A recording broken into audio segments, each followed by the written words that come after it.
O poder da ação. Faça a sua vida ideal sair do papel. Não, calma. A gente tem que dizer primeiro: oi, gente! Olá, pessoal. Venham, ouvintes. Vamos participar conosco desta jornada.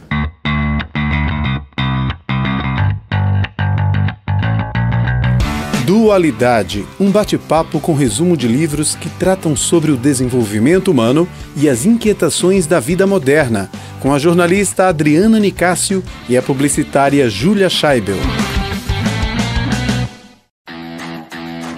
Vocês que nos ouvem e vão nos acompanhar nessa jornada, que é ler um livro sobre desenvolvimento humano a cada 15 dias, nesse podcast chamado Dualidade, nosso muito obrigada. Obrigada, ouvintes. E o livro dessa semana que eu sugeri, Adriana Nicásio, é O Poder da Ação. Por quê? Porque eu li esse livro, eu estava com um bebezinho de 1 mês em casa, li esse livro em uma semana, porque eu precisava desesperadamente perder peso. Eu já estava uns 20 quilos acima do peso e estava me sentindo muito mal. Então, você sabe, você acaba de ter um bebê, você não faz nada além de cuidar de um outro serzinho que você ama infinitamente, mas que você também deixa de ter suas vaidades. E eu tava precisando resgatar um pouco da Adriana. E o Poder da Ação me ajudou nisso. Então, essa foi a sugestão pra Júlia. Uau! E eu li esse livro em 3 dias. Confesso que foi um poder da ação além da ação, porque eu tive minha rotina também. E foi incrível. Trago a minha experiência de sentir que o livro tem vários quesitos importantes, tem comunicação não verbal, estilos linguísticos, a gente vai aqui trabalhando sobre todos eles, mas chega num pedaço em que você tem que fazer algumas atividades internas e ela dá uma travada, quando você precisa se olhar, se enxergar e fazer as mudanças devidas e necessárias. Acredito que tenha um tempo para você digerir e fazer essas mudanças, mas elas são indispensáveis para que você possa realmente ter, como ele diz no subtítulo do livro, faça a sua vida ideal sair do papel. E vamos nessa.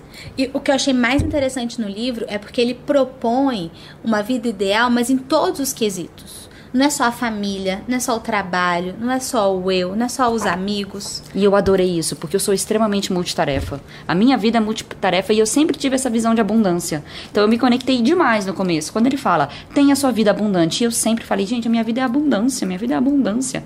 Eu sempre pensei muito de forma positiva. Na minha adolescência eu li muitos livros de autoajuda e de psicologia mais simples e tal. E desses top trends de autoajuda eu adorava, eu sempre li. Por causa da facilidade da leitura, enfim. E isso trouxe muito pro meu comportamento, pro meu mental. E pra mim foi mais revelador porque a minha vida inteira, eu sempre pensei o contrário. Se você quiser ser bom em alguma coisa, você vai ter que abrir mão de todas as outras. Não, sua vida pode ser igual um Feng Shui. Sabe o Feng Shui, onde você tem todas as áreas da sua casa? Você pode ter todas essas áreas positivas. Harmonizadas. E essa é a proposta que ele traz. E como é que você começa? O primeiro capítulo é acorde. Acorde pra vida. E o que quer dizer esse acorde pra vida? Eu acho interessante quando ele fala que muitas pessoas têm uma vida, assim, mais ou menos morna, desinteressante, e pensam, mas é assim com todo mundo, isso é comum, isso é comum, isso é comum. É normal, é normal. E ele fala, não é normal. Não é normal você chegar em casa e não ter alegria na sua casa. Não é normal você acordar segunda-feira e não ter prazer para ir pro trabalho. Não é normal você não ter o tempo com seu filho de qualidade. Isso que é impressionante, porque as pessoas, mais de 90% das pessoas, elas estão vivendo vidas mais ou menos e acham que tudo bem. Isso é comum, mas isso não é normal. Não é normal. Então, essa proposta de não ser medíocre, essa etapa de acorde, que é abordagem, que ele diz é o seguinte, cada um merece a vida que tem. Então, vamos mudar a nossa atitude, vamos acordar para a vida para que a gente possa ter outros resultados. Perfeito.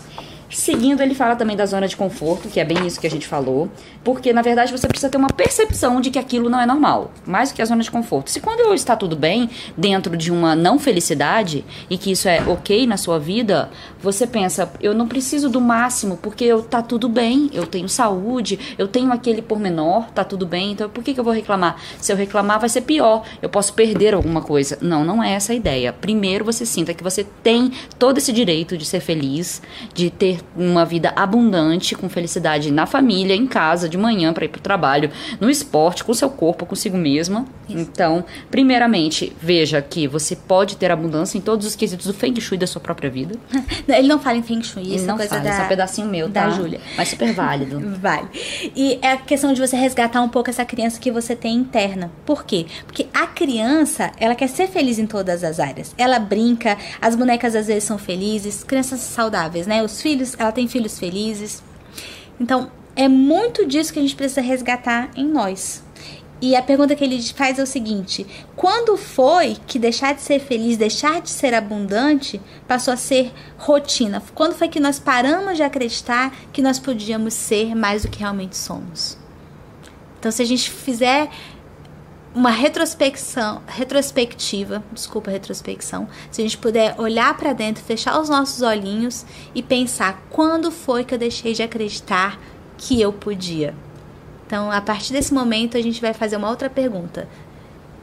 Quando é que você vai passar a acreditar que você pode? Mas eu acho que vale também a gente pensar, aí vamos entrar em uma dualidade aqui, é que nem sempre toda criança é feliz. A gente também tem as experiências das crianças que não tiveram tanta felicidade. E que por isso elas não fazem essa memória do ser feliz lá atrás. Então eu também trago um pouquinho desse pensamento. Não é porque você não teve uma vida feliz ou porque você teve traumas lá atrás que você não pode buscar essa abundância hoje. Então a gente também trabalha crenças limitantes. O livro fala um pouco disso. Tanto que no meu resumo eu não anotei essa questão da criança. Interessante. Eu não anotei nada dessa parte da infância, porque a gente vê que muitas vezes a gente brinca, e ele fala da questão das historinhas. Ah, se eu tô, por exemplo, com uma barriguinha, não, isso aqui é excesso de gostosura. Isso é uma brincadeira que a gente faz com o nosso próprio corpo, ou faz com uma situação específica da nossa vida, ou questões, por exemplo, ele até fala, são 3 historinhas que a gente faz, verdade, brincadeira ou mentira. Então, às vezes a gente fala por meio da mentira, por meio da verdade, ou por meio de diminuir a situação. Então, acho que vale também a gente entrar nesse quesito, né, de como que a gente nem sempre é uma visão da infância de ser feliz, ou trazer brincadeiras para uma realidade que não é aquilo que você espera. Então, para um pouco, pensa até onde você está pormenorizando coisas que você poderia ser feliz em áreas da sua vida, e como a gente vai ultrapassar isso por meio, no caso aqui, de PNL, de pensamentos e de atitudes para o futuro. O que é muito importante é que, como ele diz, a neurociência mostra que o nosso cérebro acaba por aceitar e até mesmo procurar o padrão que mais se repete. Então, ele traz essa proposta de você repetir padrões positivos. É isso mesmo. Então, não vamos acreditar em acontecimentos ruins. Infelizmente, a gente acaba prestando mais atenção no que acontece de ruim na nossa vida do que acontece de bom. É questão de sempre olhar o copo meio vazio, em vez de olhar pensar que ele pode estar meio cheio.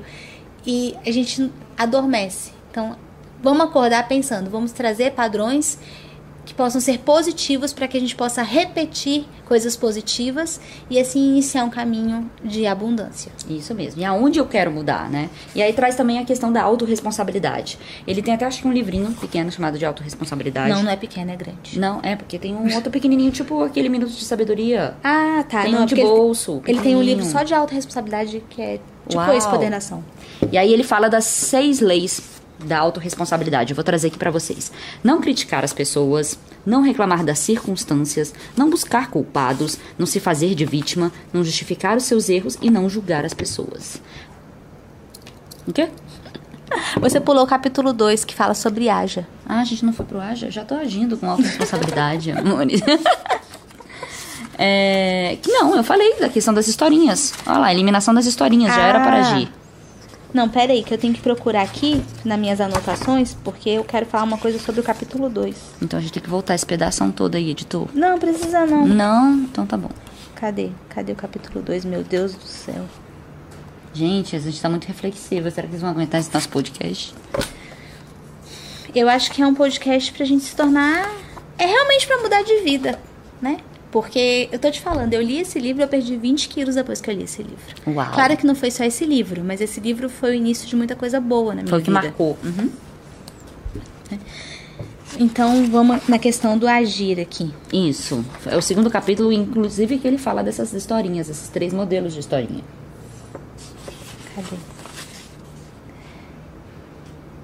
aqui, uma coisa que ele fala que eu achei bem interessante. Seus filhos não têm culpa se seu casamento acabou. Volte para casa, assuma sua maternidade enquanto você pode, enquanto eles são crianças e precisam de uma mãe. Volte. Então é a questão de você agir, de você sair da sua zona de conforto, de você saber que coisas ruins podem acontecer, mas o que importa é o que você faz com as coisas que acontecem na sua vida e agir. Agir pro bem, agir pro melhor. Então, assim, desça de onde você tá e construa sua independência financeira, construa sua independência profissional. Então, assim, ele coloca na sua mão a responsabilidade de realmente ter essa vida feliz. Mas como? Construindo, depende de cada um de nós. Agindo. Ele fala da responsabilidade que é colocar na mão dos outros quesitos de vários, como você falou da questão financeira, né? Imagina você colocar na mão de outra pessoa a sua vida financeira, colocar todos os sonhos que você tem. Se a felicidade está no outro, a gente tem que rever o nosso conceito de felicidade, né? Isso. Então ele diz assim: amigo, pague o preço, haja na direção certa e vá na maior velocidade possível. Casamento, filhos, trabalho, dinheiro. Nós estamos falando de ação. Só tem poder quem age. Se você está obeso, então planeje e calcule como vai fazer para perder os 150 gramas por dia. Quando vai perder em um mês, quanto você vai perder em 6 meses. E quando acabar o planejamento, simplesmente haja. Tire do papel os seus planos. É isso mesmo. Então agora vamos lá para as 6 leis que você gosta. Isso, é porque eu gosto da autorresponsabilidade, que trata muito disso. Você não pode deixar na mão dos outros aquilo que te pertence. Óbvio que a gente tem problemas, óbvio que o nosso mental muitas vezes nos leva para outros caminhos, mas se a gente não se responsabilizar pela nossa própria mente, pelo nosso fazer, pelo nosso caminhar, a gente vai botar na mão de outrem. Eu vivi isso lá atrás, eu sofri muito, eu, sei lá, tive uma perda muito grande e porque vivi isso eu sou diferente dos outros, mereço esse sofrimento. Não, autorresponsabilidade. Se a partir do momento em que você viveu um sofrimento ou teve uma queda muito forte, seja financeira, seja de família, seja o que for, se você não for o responsável pela sua vida para fazer essa mudança, como é que você vai responsabilizar sempre atos externos, circunstâncias? E é por isso que eu achei interessante. Ele traz as 6 leis, a gente falou delas mais cedo, vale reafirmar. Então, vamos lá, reafirmar as 6 leis, que é não criticar as pessoas, até porque cada um tem o seu momento, cada um tem o seu acorda, o seu haja, né, no seu tempo de vida. Não reclamar das circunstâncias, foi o que eu acabei de dizer. Não pegue um fato, uma ação que aconteceu na sua vida no passado ou está acontecendo no presente e transforme o externo resultado da sua vida do intrínseco. O que ele diz o seguinte sobre não reclamar das circunstâncias é assim, que a única coisa real que você consegue com a reclamação e a alimentação é provar a imperfeição e a incapacidade de outra pessoa, tentando fazer com que quem reclama seja superior seja supostamente superior e mais capaz. Então, quando você está reclamando, você está dizendo, eu sou melhor que você. Existe essa presunção das pessoas que reclamam, né? Não buscar culpados. Esse não buscar o culpado, pra mim, é o melhor de todos. Porque se você é responsável, se você tem a sua vida nas suas mãos, você não delega a ninguém.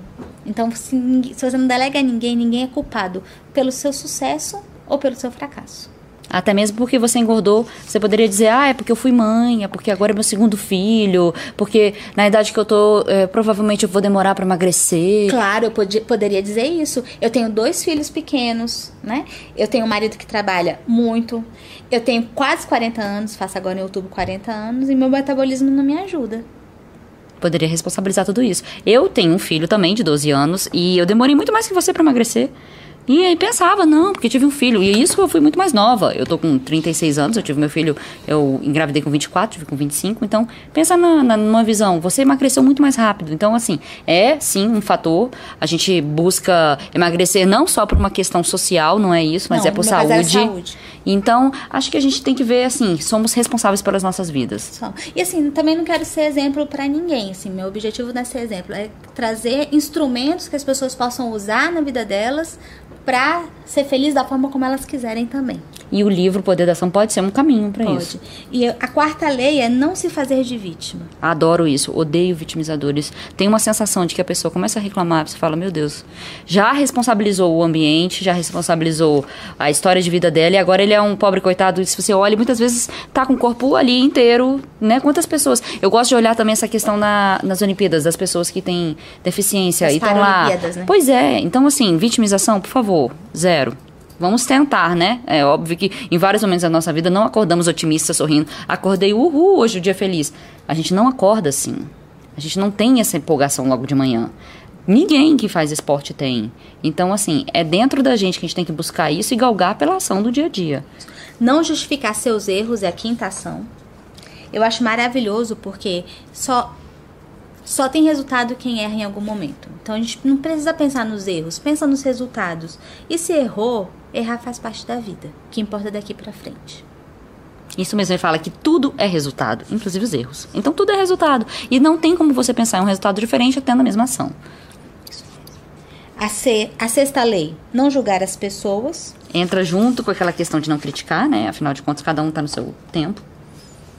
Porque em vez de a gente ficar procurando as falhas nos outros, é importante que a gente procure os mecanismos de se melhorar e de encontrar no nosso subordinado ou no nosso empregado, enfim, até mesmo no nosso chefe, o que tem de melhor, o que a gente pode aprender. Ou no nosso filho. Você já pensou quantas vezes a gente critica uma nota, reclama de uma ação? Pra mim valeu demais isso. Eu tô com um filho na puberdade e muitas vezes ele tem dificuldade de tomar atitude, de estudar com os eletrônicos, enfim. E a gente vê que muitas vezes a gente tá sempre criticando. Então, trocar a crítica por uma sugestão, uma ideia. Parece simples, mas assim, qual o resultado que sempre criticar funciona? Só repetindo, trocar a crítica por uma sugestão ou ideia. Porque se você critica, é como se você fosse superior. E a pessoa se vê sempre menor que você. A minha mãe está vivendo a vida dela, tem tudo que ela está conquistando e está sempre me criticando. Eu sempre estarei menor que a minha mãe. Então não vale a pena isso. Eu trago essa minha realidade, mas trago para os pais também isso, né? Então, poxa, sempre criticar vai tornar... Em qual momento? Ele até mesmo questiona. A crítica construtiva, até que momento isso é válido ou não? Aí a gente também pensa em feedback de chefes, de empresa. São importantes, a gente espera isso. Ninguém está buscando sempre elogio, não mesmo. Existem estudos que falam isso, que as pessoas não estão buscando elogios. Mas a forma como você vai criticar ou como você vai lidar com isso é que importa. Muitas vezes você só quer trabalhar o seu ego, né? E ferir o do outro, então... E tem um item agora, mais pra frente, depois que ele fala dessas 6 leis, que é... se eu tivesse tido oportunidade... O que ele quis dizer é o seguinte, que se você tivesse tido dinheiro, se você tivesse tido a chance, se meu pai tivesse sido assim ou assado, eu seria uma pessoa diferente. E o que nós precisamos ter é o controle do barco da nossa vida. Porque se a gente colocar de novo os nossos sucessos ou insucessos na mão de outra pessoa, o nosso barco está à deriva. Porque ninguém pode cuidar da nossa vida. Então, se a gente diz, eu não tive oportunidade, vamos olhar para as pessoas que estão exatamente onde nós gostaríamos de estar, o que elas estão fazendo para estar onde elas estão. Com certeza não foi o destino. Porque quem faz o destino somos nós. Senão a gente sempre vai responsabilizar o cenário, a crise, os impostos, para poder ser um grande empresário, por exemplo. E Paulo Vieira, ele diz que é bem interessante, eu acho, como é frustrante a vida das pessoas que não são capazes de construir suas oportunidades. Como são frágeis profissionalmente aqueles que se colocam à mercê no mundo, na fila e à espera de uma oportunidade. Então, fica a dica. Fica a dica. Hashtag fica a dica. Quem fica parado, fica torcendo, né? Realmente torcer, a gente pensa até aquela questão de arquibancada. Ele está olhando para a vida do outro, que são as pessoas que estão sendo protagonistas das próprias vidas. Por isso, nós vamos mudar a nossa existência, mudar a nossa forma de ver, sem necessariamente esperar que o outro mude. Porque mudar o outro cabe ao outro. Isso mesmo. Seguindo o livro... A gente está agora no capítulo 4, que trata do foco. Perfeito. Ele fala, inclusive, do livro do Daniel Goleman, que fala de foco, né? Foco, atenção. E seu papel fundamental para o sucesso. sobre inteligência emocional e que foco, na verdade, é como você faz para tirar as distrações da sua vida. Ele cita Steve Jobs. Algumas pessoas acham que foco significa dizer sim para a coisa que você irá focar. Mas não é nada disso. Significa dizer não às centenas de outras boas ideias que existem. Você precisa selecionar cuidadosamente. E isso é muito interessante. Por quê? Porque às vezes, principalmente nós mulheres, que somos multitarefas, homens também são, não estamos desconsiderando, e a gente quer fazer tudo, atender a todos, ou agregar, ou não deixar de dar atenção para pessoas, fatores, enfim, fatos. E ele fala das questões de distração. Quais são os fatores de distração? Ele traz um quadro que eu achei super interessante, em que ele coloca, inclusive, telejornais. Telejornais podem ser fatores de distração. Eu preciso ver o jornal todo dia.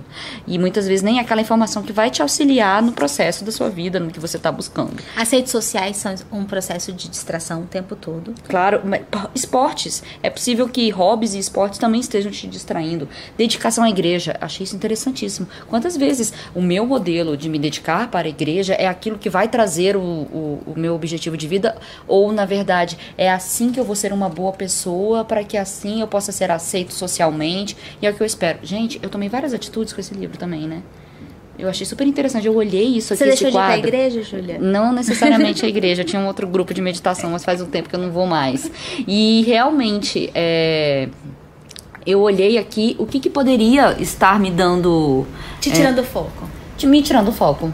E como eu poderia, vamos dizer, trazer a minha dedicação, porque eu não sou, né, de seguir igreja necessariamente, eu sigo um grupo de meditação, como eu posso trazer isso pro meu dia a dia, pro meu agir? Como a gente está buscando agora inspirar pessoas, conversar, é uma forma de trazer mudanças. Então, olha... Porque você manter o foco está muito ligado também à inteligência emocional. Você pega uma criança fazendo dever de casa, tudo chama a atenção daquela criança.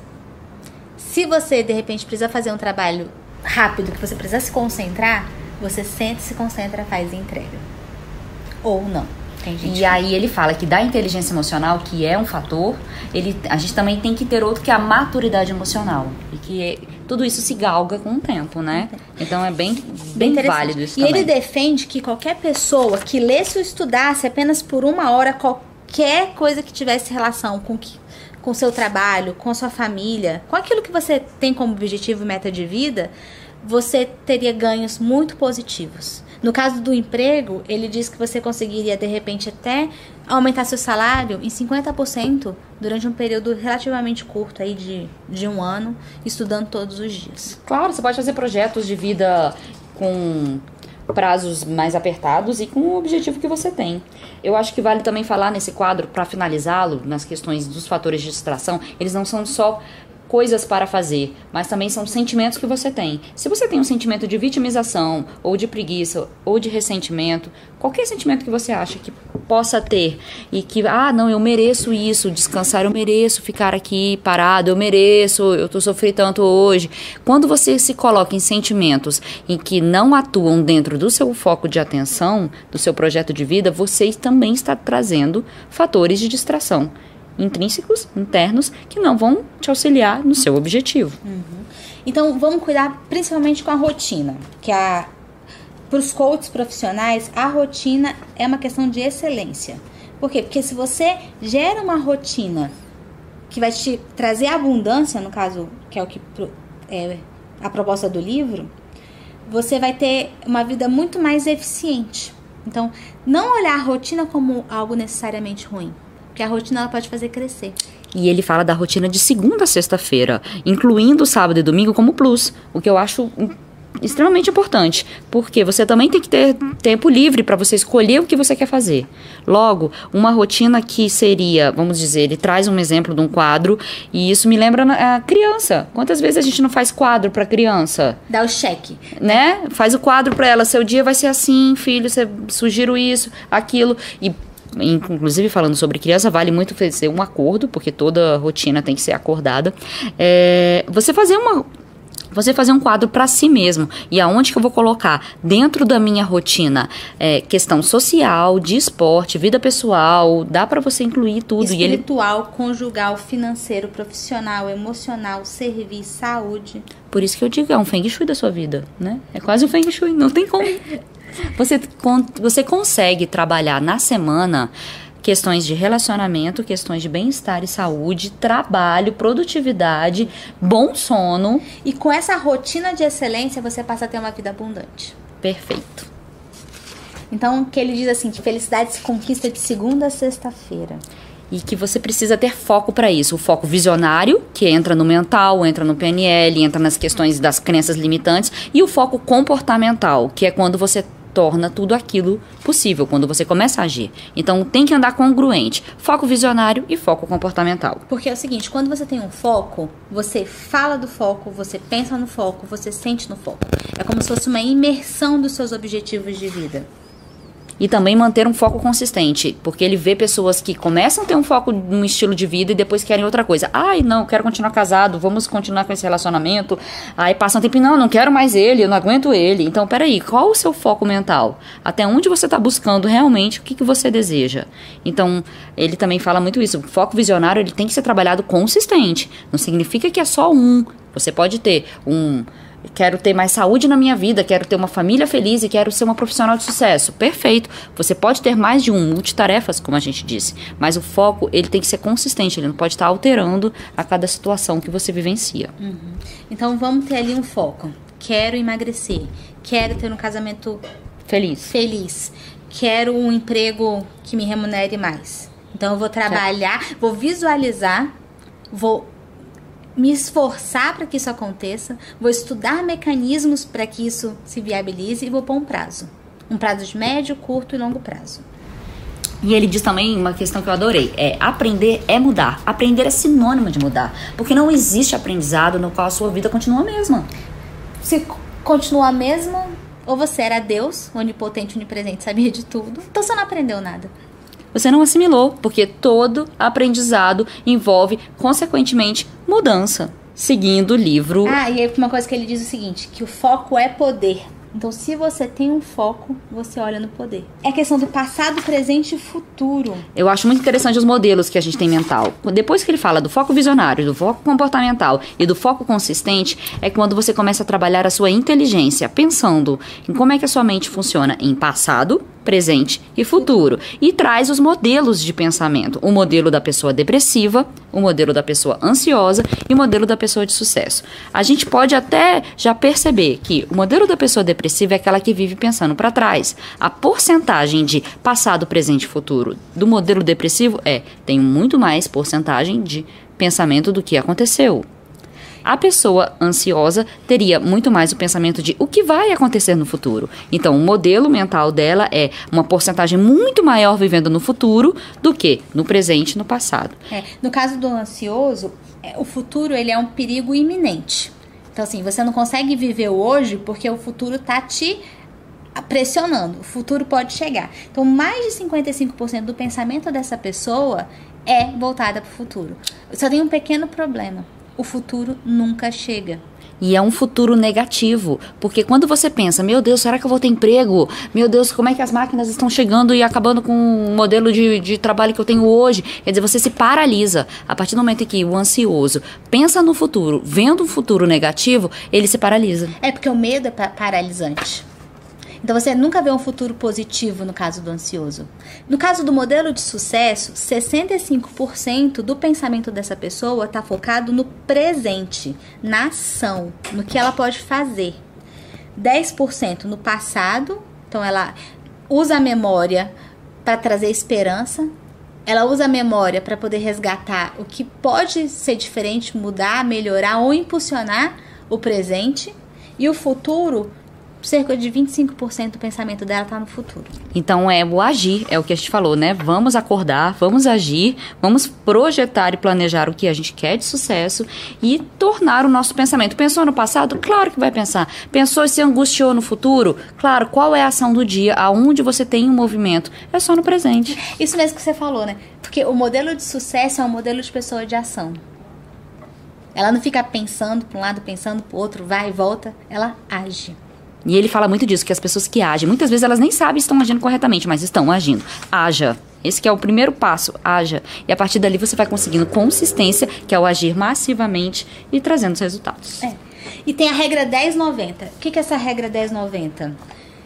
10% é o que nos acontece. 90% é o que nós fazemos com aquilo que nos acontece.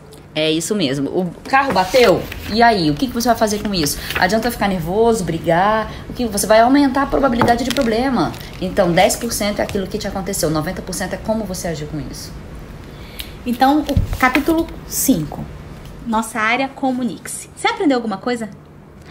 Olha, eu relembrei muita coisa, porque traz sobre comunicação não verbal, questões de padrão linguístico, enfim, gostei, aprendi, mas achei bastante, foi essa hora que a gente teve mais exercícios, né? Quando você entra no Comunique-se, você começa a trabalhar vários pensamentos que você tem, vários modelos, e vai exercendo o poder da palavra.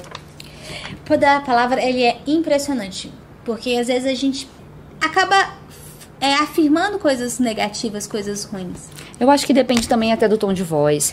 No caso de uma brincadeira, era um tom de voz. Você daqui a pouco não vai poder falar palavrão, eu já sou um pouco mais aberta. Não é por aí. Eu acho que a gente pode dar a oportunidade de brincar, de falar. O que não pode é reforçar modelos. Porque aí quando você fala, você tá sempre sujo, você não se cuida, aí sim você tá reforçando um ser do que um momento. Então, mas eu não sei, eu tenho a impressão que quando a gente fala, eu não vou conseguir, a chance de não conseguir é muito grande. Com certeza. Fala assim, não sou capaz de ser uma boa mãe, não sou capaz de sustentar um lar, não sou capaz de sustentar minha família, a vida não tá fácil. Nossa. Tem que mudar mindset, tem que mudar modelo mental. Teve crenças passadas limitantes, vamos mudar esse modelo mental, não deixa o trauma tornar aquilo realidade no seu presente. Então assim, de repente se eu penso que eu não vou conseguir, vamos pensar assim, não, eu vou conseguir sim. E trabalhar para que conseguir. Porque quando você nasceu, ninguém escreveu assim, ó, aqui tá o manual de como lidar com a Júlia e esse aqui é o destino da Júlia. Por mais que existam os horóscopos aí que possam até dar uma ideia. Mas o seu destino você faz a todo momento. Quando você acorda, se você decide agir de um jeito. Se eu, por exemplo, acordei e resolvi que eu não vou trabalhar hoje, eu vou dormir, meu destino é um. Se eu acordei e resolvo que eu vou fazer, meu destino é outro.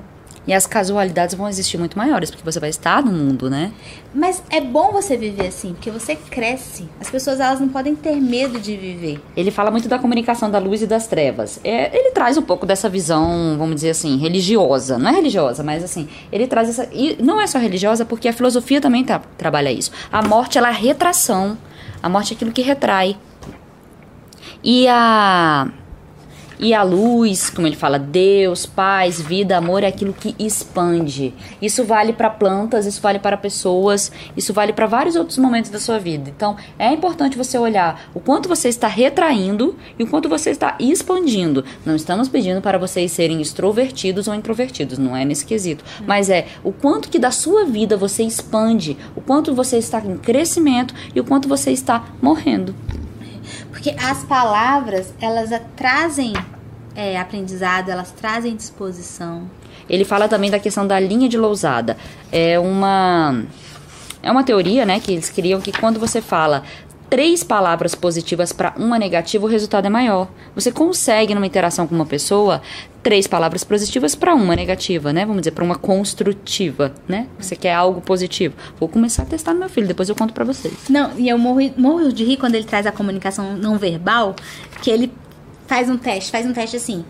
Fala com a caneta na boca e você faz com um biquinho. Fala com a caneta na boca com um sorriso.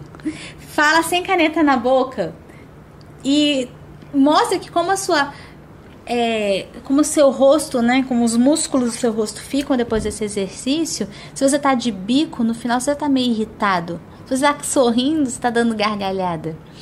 Então, muito da nossa comunicação verbal, a nossa forma de sentar de uma forma mais ereta influencia. E ele tem um exercício que é muito engraçado, que eu até testei com a Amandinha. A Amandinha tem 4 anos.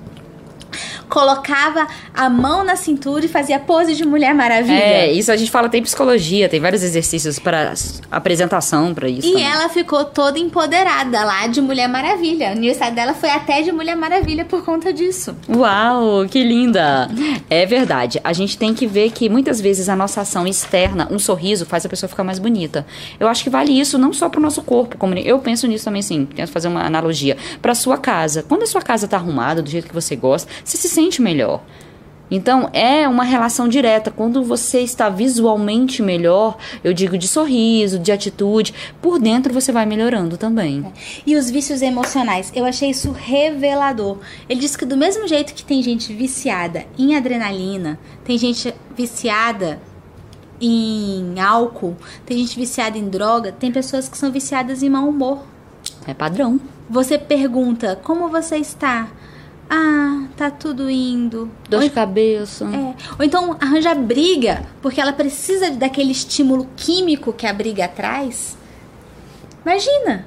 Isso existe. E, na verdade, esses são modelos até que trazem da infância, né? Se você teve uma casa agitada, com brigas, às vezes você acha que esse é o seu modelo. Vale pensar também que a adrenalina, muitas vezes você quer pular de paraquedas, isso me dá emoção, eu me sinto vivo. Existem sim esses vícios, é importante você conhecê-los, você não vai mudar de um dia para o outro esses vícios, a gente nem tá aqui como psicóloga, nem somos comunicadoras, então não estamos entrando nesse quesito, por favor, qualquer experiência que você tenha, procure o devido especialista, mas vale você refazer os seus vícios. Porque tem gente viciada em estresse também. Então, e tem gente que é viciado no sentido de eu só relaxo quando eu tomo uma cervejinha quando eu chego em casa. Vale você rever modelos que você faz, modelos mentais, padrões. Você ficou, né? Você tá quanto tempo sem beber? Eu já tô mais de 70 dias, eu não sou alcoólatra, por favor. Mas eu refiz modelos mentais e eu vi como eu perdia tempo de produtividade. Produtividade, como a gente tá fazendo podcast, lendo livros, ou tempo com meu filho. Eu fiz mudanças drásticas na minha vida. Parei de comer carne, enfim, parei de beber e aumentei o esporte. A gente já tô correndo 10 quilômetros e o objetivo agora é participar com ela da São Silvestre. Nós vamos pra São Silvestre juntas, vamos contar para vocês nosso podcast em dezembro de 2019. Então, vale pensar, qual é o padrão que você traz? Aonde que eu sinto que eu relaxei? Eu preciso beber para relaxar? Eu preciso estar naquele envolvimento, sei lá, num jornal para sentir que eu me senti em casa, que eu estou bem? Então, reveja modelos mentais, vícios que você criou e que muitas vezes eles se tornam, se ok para você, não vai te trazer nenhuma mudança que você queira fazer, ok, mas aquele tempo livre que você teve, ele até traz o modelo da novela. Se você passa todo dia vendo novela, é 1 hora por dia que você tem da sua vida. Se você somar isso no ano todo, quanto tempo daria uma pós-graduação? Então, reveja, para ser produtivo na sua vida, se é isso que você pretende. Não estamos contra ver novela e descansar, mas se você pretende fazer sucesso e ter um cronograma na sua vida, uma rotina que te faça feliz, sinta abundância, é a hora de mudar. E às vezes o tempo que você tá lá jogado no sofá, você poderia sair com seu namorado, no meu caso, sair com meu marido, dar atenção pro relacionamento. Às vezes a gente reclama do relacionamento, sendo que a gente não tá fazendo nada para que esse relacionamento cresça. A gente só quer que o outro mude. Né? Isso mesmo. Então, vamos tomar cuidado com a comunicação, porque é com a comunicação verbal, não verbal, direta e indireta, como a gente pensa, como a gente se porta, como a gente senta, como a gente age, tudo isso vai influenciar na nossa vida. E por fim, pensamento, sentimento e ação. Ele fala muito sobre isso. O pensamento que você tem, o sentimento, porque o sentir é muito importante, ele fala sobre essa questão aqui também, e a ação ou omissão da ação. E o questione. O que você achou desse capítulo 6º? Questione. Questione, vamos lá nele. Ele começa assim: sua mente responderá a todos os questionamentos que você lhe fizer, mas primeiro faça-os verdadeiramente. Depois, apenas relaxe, pois as respostas virão. É interessante isso, até a questão de beber um copo d'água e pensar, se eu quero que, vamos dizer assim, vou criando modelos, não são modelos, são suportes para que eu possa achar as soluções dentro de mim mesmo, não é isso? Uhum. Ele fala assim: fique atento ao fato de que os super-humanos não procuram atalhos para suas perguntas, nem buscam as respostas mais fáceis. Eles buscam o que é realmente melhor. Se observarmos Martin Luther King, ele poderia ter ido para uma luta armada, mas não o fez. Sempre liderou marchas pacíficas, que não tinham o objetivo de destruir, e sim de construir uma sociedade com novas possibilidades. Da mesma maneira que fizeram outros super questionadores, como Gandhi e Nelson Mandela, As perguntas deles não os levaram à revolução, no sentido de destruição brusca ou violenta, tá? E sim a construção e a evolução. Se seus questionamentos o levam a destruir o que possui, está na hora de questionar suas perguntas e suas respostas. Então, eu acho que esse livro realmente ele é muito bacana. Ele trabalha sobre assuntos que vão de autoestima a coaching pessoal, a empoderamento do próprio ser. A Júlia tem algumas críticas pelo fato dele trazer textos bíblicos, e eu acho que é bem bacana as citações bíblicas que ele traz. Elas são coerentes dentro do assunto. Você lê e você fala, caramba, realmente, por esse olhar, a Bíblia vai indo para um lado bem positivo. Ele fala muito do ser, fazer e ter, né? E traz esse triângulo também, que é eu sou, eu posso e eu tenho merecimento para isso, né? São crenças que ele vai revendo, eu acho super, assim, válida. Fala um pouco sobre as questões da infância, você analisar até onde você viveu algumas experiências negativas e que isso possa ter limitado a sua vida. Bem, foi muito interessante. Agora tem que botar na prática. Eu tive o poder da ação de ler o livro, né? Em 3 dias. E tem uma certa parte do livro e ele tem vários pedaços para você escrever à mão. Então, não estamos aqui pedindo para que você compre sempre o livro impresso, mas nesse ponto você rabisca ele e ele é interessante nesse ponto. Mas eu queria pensar assim, o poder da ação, ele é um start para que você possa olhar a sua vida de multitarefa e não se sentir ruim.